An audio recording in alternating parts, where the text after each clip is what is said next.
an unfortunate circumstance happened, and he's had to leave. But what he did do is he had brought someone with him, and he has talked to him, and he is going to represent Frank. I'm sorry you won't be able to hear from Frank himself, but a man that he met on the street. So if you'll come forward.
I'm Jumpsuit Jimmy, and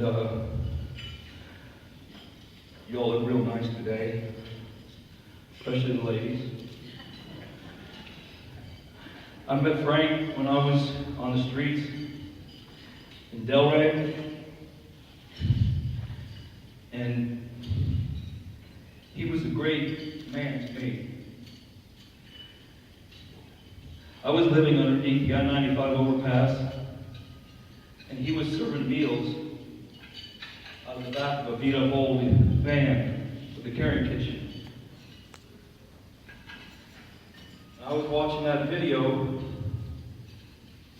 He's got a lot of funny hairstyles, doesn't he? But anyway, he cared for me, and he took me off the street. And he put me in a hotel. And he helped me get my life back together again. You see, I'm the person that you went to McDonald's with when you were in high school. I'm the person that used to have a job and lost that job due to hard circumstances. And most people treat me like a phantom.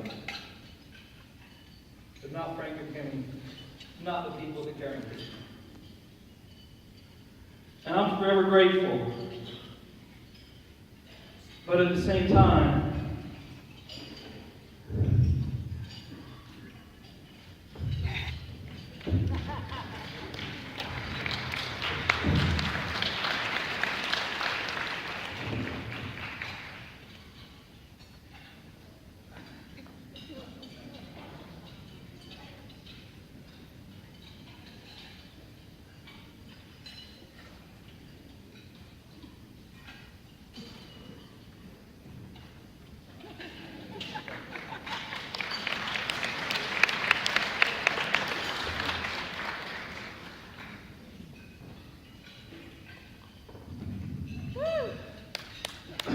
Jumpsuit Jimmy could be any one of you sitting in the audience here. How many times have we driven by a Jumpsuit Jimmy and looked the other way? Probably if you're sitting in this room, that never happened because you care for the homeless. There, but for the grace of God, go you, and you, and you, and you. And we've known many people that could have fit into that jumpsuit. Ezra mentioned this Survival to Thrival tour that we went on. We do a lot of work in Haiti. We've built 21 villages, provided shelter to over 10,000 desperately foreign homeless people. But what about the people in the United States that are suffering, especially after the last economic downturn? So we decided to pack up a van. One of my books came out, the TAP book, as Reverend Cahoon was talking about. And instead of going to bookstores and malls and touring, we decided to go to homeless shelters, soup kitchens, and food pantries. Many of these places that we went, unlike the Lewis Center, were ready to close their doors. Budget cuts, donation cuts were leaving these facilities hanging on by a thread. Where do you go if your homeless shelter or soup kitchen closes? These people have lost everything. And the folks that you work with have lost everything. The last thing we want them to lose is hope. And that's what's so wonderful about the Homeless Coalition and the Lewis Center. So, I did switch places, and oftentimes I would wear this very same jumpsuit. This was not an awareness tour, folks. If we are not aware of homelessness in this country, we are pathetic. This was an action tour. One reporter asked me, so are you raising awareness for homelessness? Give me a break. No. We are out here taking action and hoping to encourage others to do so. How do we do this? We swap places in each one of those 16 cities with a homeless person for the night. Why? Symbolically to show how close so many people that dress like all of us here, how close we are to becoming a victim and living on the street, being homeless. We all know somebody who doesn't sit there and talk to the street light. I met 5,000 homeless people on that tour. 80% of them were more lucid than I am. Coherent, educated, because of one bad decision, because of one bad parade.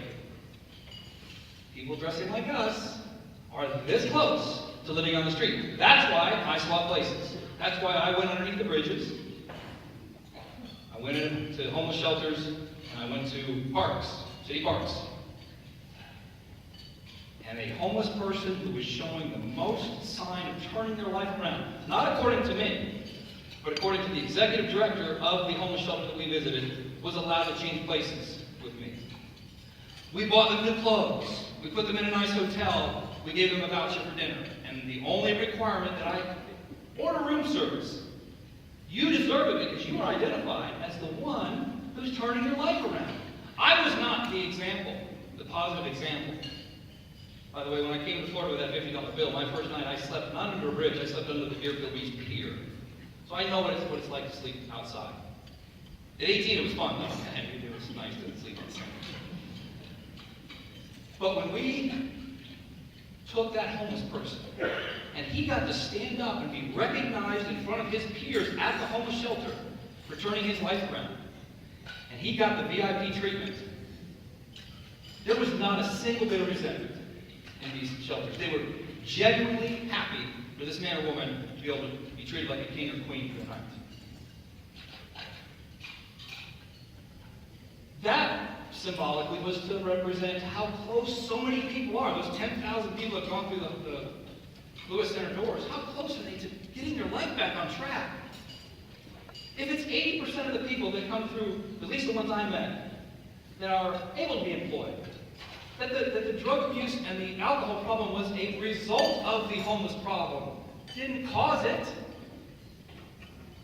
What you're doing here in Palm Beach County, what you spent, Ezra and all the other folks, the Goodwill table over here spent a decade trying to open a facility. You've got county commissioners and mayors that support this. Listen, in Palm Beach County, it's easier to open an adult bookstore than it is a homeless shelter. Because the adult bookstore is covered by the Constitution. In my backyard, it says homeless shelter. I can't tell you how gratifying it was to hear back in July 2012 that your efforts paid off. And we didn't have to put people in hotels, and there was a place for them to go. And if there's 10,000 coming in the door, that means 10,000 are going out the door. What are we doing with the ones that are going out the door? Pam, what are we doing with the ones that are going out the door? This is why you're here. We need your help. To help the jumpsuit Jimmy's the good. What a great ending, right? He came back. He's with it now. He's got his life together. How many people in here have practiced religion? It doesn't matter what kind. Okay, so for those of you who practice religion, there is a great biblical passage that happens to be a wonderful life mantra.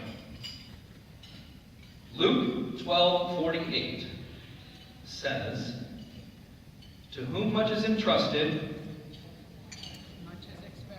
much is expected, much is required." For those of you who don't practice religion, there happens to be a great life mantra that is a biblical passage. To whom much is entrusted, much is expected. I'm not an evangelist, I'm not a pulpit pounder, but I can tell you, when I started living by that mantra, as taught to me by my mentor, things turned around in my personal life and my professional life. Look at the houses we build. So shouldn't I, as an uneducated 1.8 grade point average, 4 high schools in 4 years, my last high school was run by Benedictine monks. I went to class, I was taught by somebody who tied a big old rope together with a rope. I loved that school, but it didn't love me, asked me to leave. Maybe, just maybe, God bless me with this professional highest calling, the artistry that is creating these beautiful oceanfront homes, the books that we have available in the back of the room. Maybe God trusted me with a lot more than I ever deserved. But because he realized I was a responsible steward for the blessings he had given me, he continued to give me more. And then I realized, oh my goodness, to whom much is entrusted, much is expected. And so we set off with our very first Caring House Project home that we bought, fixed up, instead of flipping, this is domestic here, not in Haiti, bought, fixed up, and instead of selling, we rented it for $1 a month. Juanita will remember this. To elderly homeless people. Why elderly homeless people, Frank? Well, they don't live too long on the street. They die. They die pretty quick. So we picked them, and the $1 a month was so they had a little bit of pride. And I actually enjoyed coming to the houses and collecting the $1 a month because I learned some valuable life lessons. You might be sitting there saying, that's easy for him to say. It's easy for him to share his blessings. We all know the Bible references the 3 T's, time, talent, and treasure. Before I had any treasure, and before I had any talent, I had the time. And the time was spent at the Caring Kitchen serving meals out of the back of that beat-up old van, one night a week for 1 hour a night. 1 hour a week. Yes, 1 hour a week. That's what I refer to in my book, The Tap. One of life's great tap moments. God called me to figure out why it was that I was succeeding. I couldn't figure it out. I felt a little guilty, and I started volunteering at the Caring Kitchen. Life's great tap moments, folks. I acted on that tap moment. I recognized it, I acted on it, and now, 12 years later, not only have we impacted the domestic homeless situation, but we've done a tremendous amount by building entire self-sufficient villages for the poorest country in the world. Not the Western Hemisphere, but in the world. So today, there are some folks here in the audience that have more than just time and talent. There are some that have some treasure. I think you all are sitting in all these front tables for a reason. If you feel as though you are not wealthy or rich, come to Haiti with me sometime. Back from a country where the average wage is less than $2 a day, where the infant mortality rate is 22%, below the age of 5, the average age of a Haitian citizen is 47 years. You will come back feeling like you're the richest person in the world. By the way, we're going to Haiti tomorrow with 50 donors. But for today, we're going to raise a little bit of money for the Homeless Coalition to help the people that are going out the back door. I think they figured out the front door stuff. They're doing pretty well with that. We need to help them as they go out the back door. So, what I like to do, you all know where I work from, right? That was probably in the video. I work from a treehouse. I've written five of my best-selling, well, all of my books I wrote from the treehouse. I designed my houses from a treehouse, an oceanfront treehouse. Some of you have been there. It's ingenuity and creativity that are rewarded in business today. It doesn't matter what the business you're in the treehouse, it pours out of my body when I'm up there. I'm able to write, I'm able to design. So I talked to Marilyn and to Pam and to Ezra, and we are going to auction off the opportunity to have lunch in my oceanfront treehouse in Delray Beach. It's still there for those of you who remember this legal battle I had that was about 6 years long. We ended up settling it, and it's